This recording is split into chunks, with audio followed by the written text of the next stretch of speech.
This image has been haunting me ever since I started looking into internet aesthetics. It's a very simple image, nothing special really, but there is something odd to it.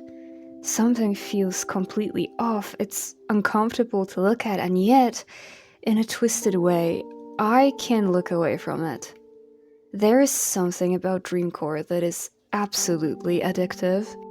And today, I want to show you what it is and how it can ruin your life. My name is Juno, your local muffin. Welcome to my channel where I talk about the internet, art, and how they make us feel.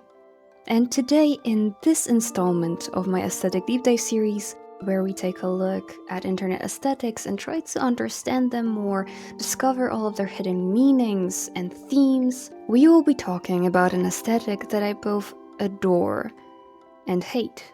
An aesthetic that ironically has been haunting my dreams for a while now. Dreamcore. Thank you to my Patreons that make this channel possible.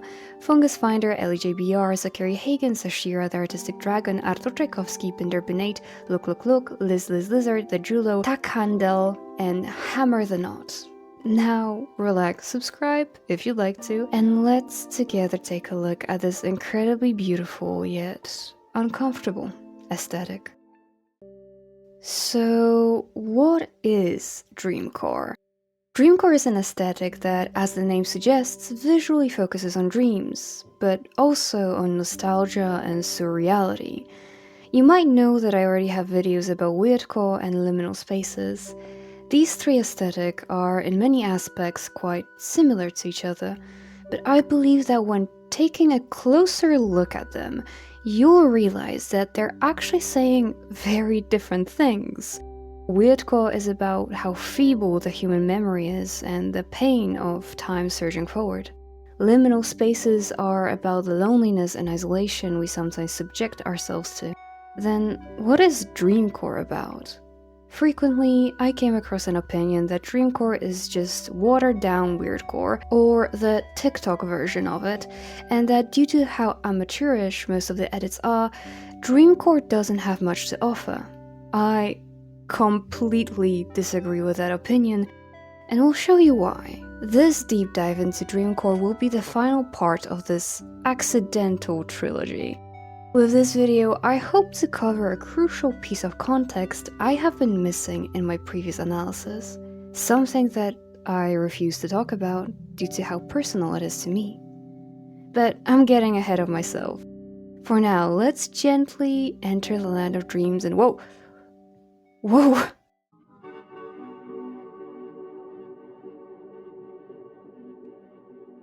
This is Ethersta, or the second reality. It's a bright and lively world where the titular protagonist of Franbo finds herself enveloped in. With creatures called roots, as well as giant insects wandering around, spending their lives searching for the ultimate wisdom and a huge golden clock that controls the seasons. This land looks nothing like the place she is from. The grey, blood-covered walls of the asylum are gone, and so is the fear.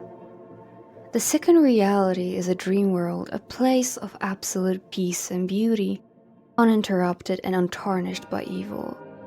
Even if from time to time creatures of the devil find their way in. Fran, even in her devotion to her mission to solve her parents' murder, falters in her resolve because Ethersta just seems so beautiful. Just how I get uncomfortable looking at Dreamcore and yet cannot look away. In many ways, Ethersta and Dreamcore's hazy landscapes remind me of the glorious city of Omelas, a bright, joyful utopia. Dream worlds, dreams, and daydreaming in general have been the subject of endless studies and topics of conversation across multiple cultures. Dreams are something we all share, and yet they are a mystery to us, a mystery that pushes artists and authors to explore dreams in their work. It's probably because, according to Freud, through our dreams we get to know who we really are.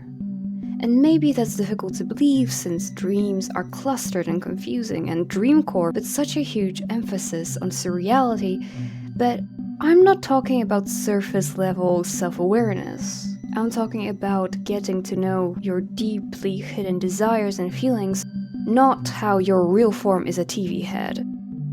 In Yume Nikki, a 20-year-old RPG game, only thanks to her dream does Madotsuki get to leave her room. The door to the outside world remains closed, as she gets to explore and get to know herself very intimately through her dreams. In Alice in Wonderland, which is one of my favorite pieces of media ever created, one thing I could spend hours talking about explores the ideas such as nihilism, existentialism, and critiques of societal hierarchies, all through the absurdity of dreams. We don't really get to see much of that in Dreamcore though. While yes, some of the Dreamcore art and edits do lean more towards the nightmarish side of dreams, most of them are just nice to look at. With a subject matter as wide and malleable as dreams, you would think that the themes this aesthetic explores would be endless.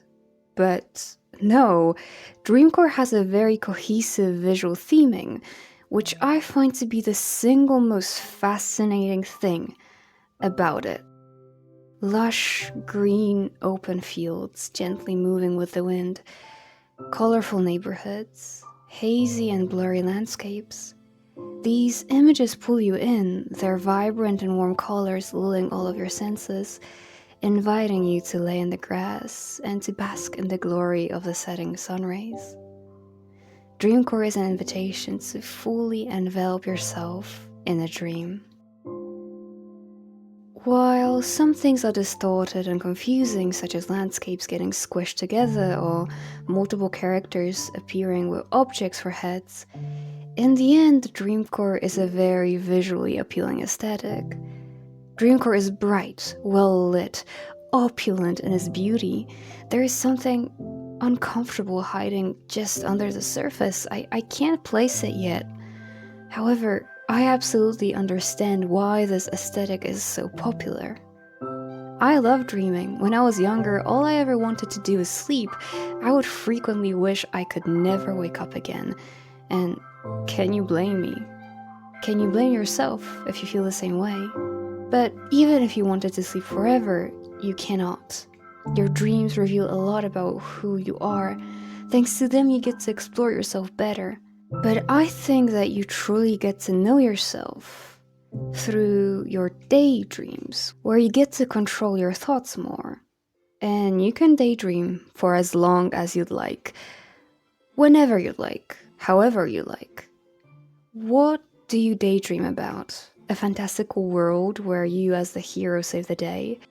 Do you listen to music and imagine yourself in those fancam edits as a celebrity? Do you dream of the past, your old childhood friends, and all the places you used to go to? Or maybe you make up a person, someone that would hold you when you cry without judgment? If you have access to a dream that you can enter at any point, a dream that looks so nice to indulge yourself in, why would you ever want to wake up?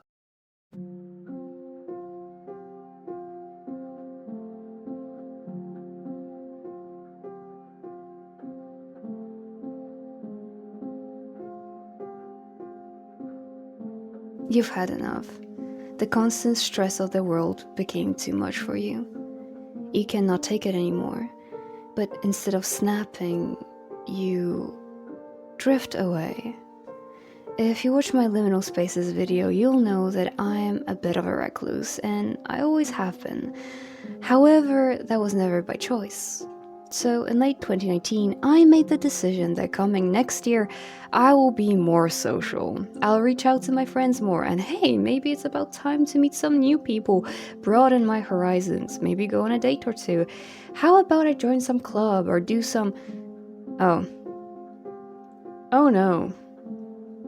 COVID-19 was a moment of pivotal change for many people around the world.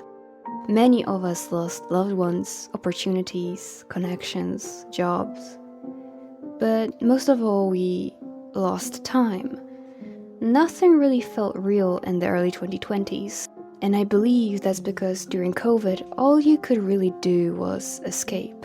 And unsurprisingly, the early 2020s was when Dreamcore started to gain popularity. How can one person handle the weight of the world? Not only do we have to deal with our private issues, we are also constantly bombarded with news, tragedy after tragedy, mistake after mistake. You're almost forced to see it all. And how can you process all of the bad things happening? How can you deal with the world? Isn't it just easier to disengage? To not look at the suffering of others, to ignore your own suffering? To just scroll mindlessly because you just can't take it anymore? The appeal of Dreamcore lies in that promise. The promise of escapism, a chance at getting away from all that's awful in the world. Dreams can be a place of peace, and unlike most liminal spaces, Dreamcore's landscapes are spacious. There is no suffocatingly musty smell of rotting carpets or an oppressing hum of lead lamps on the edge of going out. Dreamcore is all about warmth and nostalgia. That's what's so deceitful about it. It promises actual comfort, using all the tricks to make you want to lose yourself in it. Dreamcore spaces are liminal spaces turned pleasant and welcoming. And not only that, Dreamcore isn't lonely. Most Dreamcore landscapes are populated with characters, angels, monsters. Like with any dream, who will appear here depends on you. What matters the most is that you don't have to be alone if you just imagine someone being there with you. Your brain releases similar chemicals it would if you were talking to a real person, recognizing your joy as valid. And if you are comfortable, safe, and happy, why would you ever want to leave? Dissociation is commonly displayed on a continuum. In mild cases, dissociation can be regarded as a coping mechanism or defense mechanism in seeking to master, minimize, or tolerate stress, including boredom or conflict. More pathological dissociation involves dissociative disorders, with or without alterations in personal identity or sense of self. These alterations can include a sense that self or the world is unreal or altered, depersonalization and derealization, a loss of memory, amnesia, forgetting identity or assuming a new self, fugue, and separate streams of consciousness, identity and self, DID and CPTSD. In the depths of my dissociation, I didn't make any art in 2023. My sketchbook that I made at the end of 2022 lies mostly empty to this day, and I've never made a new one. I couldn't touch anything creative until midway through 2024 when I created this YouTube channel. At that point, I was apathetic to the world around me, either sleeping or watching YouTube videos. I don't remember most of that year. It was fuzzy and uncomfortable. Overwhelmingly bright at times, but quiet. Completely and utterly quiet. That's why I love and hate Dreamcore, because that's exactly what Dreamcore feels like to me. It reminds me of the most peaceful yet dark time of my life. During that time, I also started to really get into narrative-driven video games, although reading with comprehension was difficult. I still pushed because all I wanted at that point was to completely sink into unreality. So when I found Kill Monday games and Frambo, I was happy to have something that was jarring enough to pierce through the haze of my mind, and at the same time, I felt called out. I realized that just like Frambo, I also struggled to get myself out of my mind. When I was earlier presenting the mystical land of Ithursta, I didn't really mention what the name of that chapter of the game was. It's titled Vegetative State, because while yes, this part of the game is the calmest and most mystical with less gore and horror elements, Frambo still isn't well. She is struggling. Her struggle is just muted. And with her growing addiction to pills that allow her to enter those dream realities, Fran starts to lose herself. Even if she promised that she will not be taking the pills unless it's absolutely necessary, she eats an entire bottle of them. Fran's reality is a cruel and unfriendly one. Of course, she would choose to escape it. Even if most of her dreams are nightmares, they are still better than reality. Even the weirdest and most nightmarish images of the Dreamcore aesthetic pull us in. They are still intriguing and nostalgic enough for us to feel a sense of familiarity and longing, but that's not good. And the end of Yume Nikki shows what I mean by that, because even though the game has no story, it has an ending. As I mentioned before, Madotsuki, the main character of Yume Nikki, is a shut-in. She does not leave her apartment, and if you try to get her to leave, she only shakes her head. That is not true when she dreams, because then the door to her apartment opens wide and she gets to step outside. Her need to experience the world only gets granted when she dreams. While exploring the many abstract dream worlds of Yume Nikki, you can find a bunch of objects, characters, and locations. And if you look around, you'll discover a hidden scene you can only find if you know what you're looking for. When interacting with a shorter lamp in the lamp world, you'll find a closet. In that closet, there is another version of Madotsuki, curled up in a ball and asleep. This scene feels like a straight-to-the-point confirmation that Madotsuki isn't happy. It's a visual representation of her solitude and isolation. She is stuck. She's been hiding herself away in the closet, fearing the world and only exploring and experiencing things in the comfort of her own mind, losing herself completely in her dreams and desperately searching for something. I mentioned how the game has no story, but does have an ending. How does Madotsuki's dream end? It ends with her taking her own life. After exploring the dream world is not enough to satisfy her need for human connection, she wakes up, distressed. She goes to the balcony and she jumps, plummeting to her death. And the worst part is, she didn't have to do that. There was a door right there. The city of Omelas holds a dark secret. Deep down under the polished marble of its monuments and the golden sun rays, there is a dark, musty cellar. And inside of that cellar, there is a small child. The child is covered in filth, beaten terribly and starved. This child is the only one that faces suffering in the wonderful city of Omelas. And thanks to this child sacrifice, the other children of Omelas get to bask in the warm summer sun. With the short philosophical story, Ursula Le Guin asks, is it worth it? And I have the same question for you.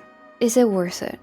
In order to daydream, and in order for your escapism to be successful, you need to lock a small, terrified, suffering child deep inside yourself. Dreamcore's promise of comfort is a trap. Under all of the vibrancy and haze, the line between dream and nightmare is blurred. In the end, Dreamcore to me is a nightmare, because it pulls me in so tightly. I wish I could lose myself there. I wish I could forever stay in a liminal space that is filled with sunlight and gentleness, but I can't.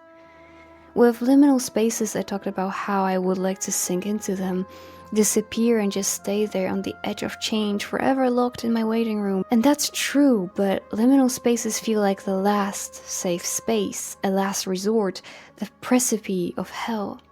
Dreamcore is a world of fantasy. It's warm, it's inviting, it's a place that I would like to be in willingly, not just because I can't deal with reality anymore, but because it's so much better than what reality could ever give me. Dreamcore is a trap I would and do willingly throw myself into, and then struggle to leave. But I need to wake up. You need to wake up. The world won't stop being cruel. It will never be welcoming enough for you. There will always be things, people, events that will hurt you. You need to escape the safety of your daydreams. Kick, scratch, fight your way out of the comfortable little world and escapist habits your brain has created for you. The perfect dream partner you imagine that would hold you just the right way you'd want them to, whenever you want them to. Or the wonderful friendship you wish to have, or the safe haven of a home you dream of. Reality will always be better than all of those dreams. Getting to hear I love you from your lover's lips, laughing with a friend, decorating your own space with your little trinkets. All these things are superior to the dream world because they actually exist. Because they can affect you.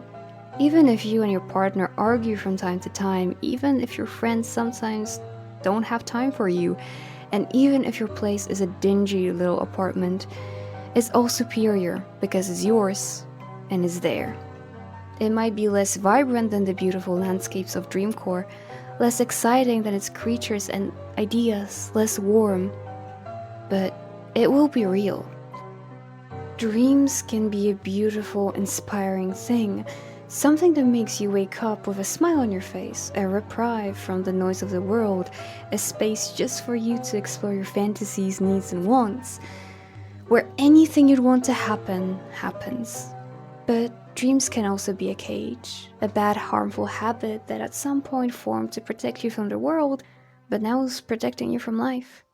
I will not ask you to choose the pain of dealing with reality as it is. It's overwhelming, it's dark, and it can lead to a total breakdown of a person. I need daydreams and a moment to detach myself from reality by scrolling through internet aesthetic boards and watching YouTube videos, and so do you.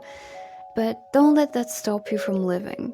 Don't let yourself fall to the biggest lie your brain comes up with, which is, nothing will ever beat this. You will never feel as good as you feel now. Because you might end up like Madotsuki, wandering around multiple worlds that are mostly empty, or spending all of your free time scrolling without meaningfully engaging with anyone or anything. Such an empty existence based just around soothing and protecting yourself led Madotsuki to jump, taking her own life while the door to the outside world was right in front of her. That's why I want to leave, and I have. Step by step, I dragged myself out of there, but not without medical intervention. To all of you that isolate yourselves and continuously escape, I want you to know that you're not alone, and that whenever you're ready, the world might just welcome you with open arms. I decided to take the Hikikomori test again, 4 months after I made the final push to put myself out there when I made the Liminal Spaces video. I stopped daydreaming and wishing and drowning in nostalgia for old friends that probably don't even think about me anymore, and I'm better. And I, with all of my heart, wish the same for you. That you may also escape the never-ending nightmares of Dreamcore.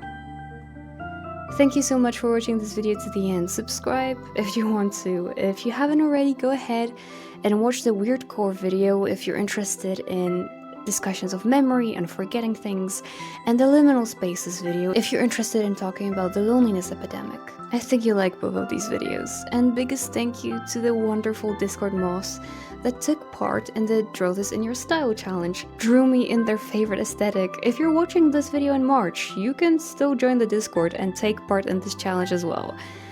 As always, thank you for watching, thank you to my Patreons, and I'll hopefully see you next time. Bye bye!